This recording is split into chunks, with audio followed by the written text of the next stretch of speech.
కాంగ్రెస్ అగ్రనేత రాహుల్ గాంధీపై ఎన్నికల కమిషన్ కు బీజేపీ ఫిర్యాదు చేసింది.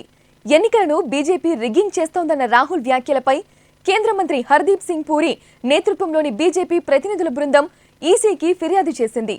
ఎన్నికల నిబంధనలు ఉల్లంఘించేలా రాహుల్ వ్యాఖ్యలు ఉన్నాయని, ఈవీఎంలు సహా ఎన్నికల కమిషన్ విశ్వసనీయతపై దారుణమైన వ్యాఖ్యలు చేశారని ఆ ఫిర్యాదులో తెలిపింది. ఆయనపై కఠిన చర్యలు తీసుకోవాలని ఈసీని కోరింది.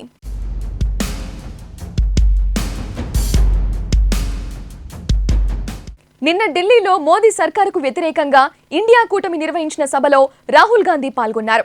మ్యాచ్ ఫిక్సింగ్ ద్వారా లోక్సభ ఎన్నికల్లో గెలిచేందుకు బీజేపీ కుట్రలు చేస్తోందని రాహుల్ ఆరోపించారు. కేంద్ర ఎన్నికల సంఘంలో బీజేపీ తన మనుషుల్ని మోహరించిందని విమర్శించారు. ఈవీఎంలు, మ్యాచ్ ఫిక్సింగ్, సోషల్ మీడియా, పత్రికలపై ఒత్తిడి లేకుండా మరో 180కి మించి స్థానాలు గెలవడం అసాధ్యమన్నారు. అంతేకాకుండా ఎన్నికల తర్వాత రాజ్యాంగంలో మార్పులు చేస్తారని చెప్పుకొచ్చారు. ఈ వ్యాఖ్యల నేపథ్యంలో బీజేపీ ఎన్నికల సంఘానికి ఫిర్యాదు చేసింది.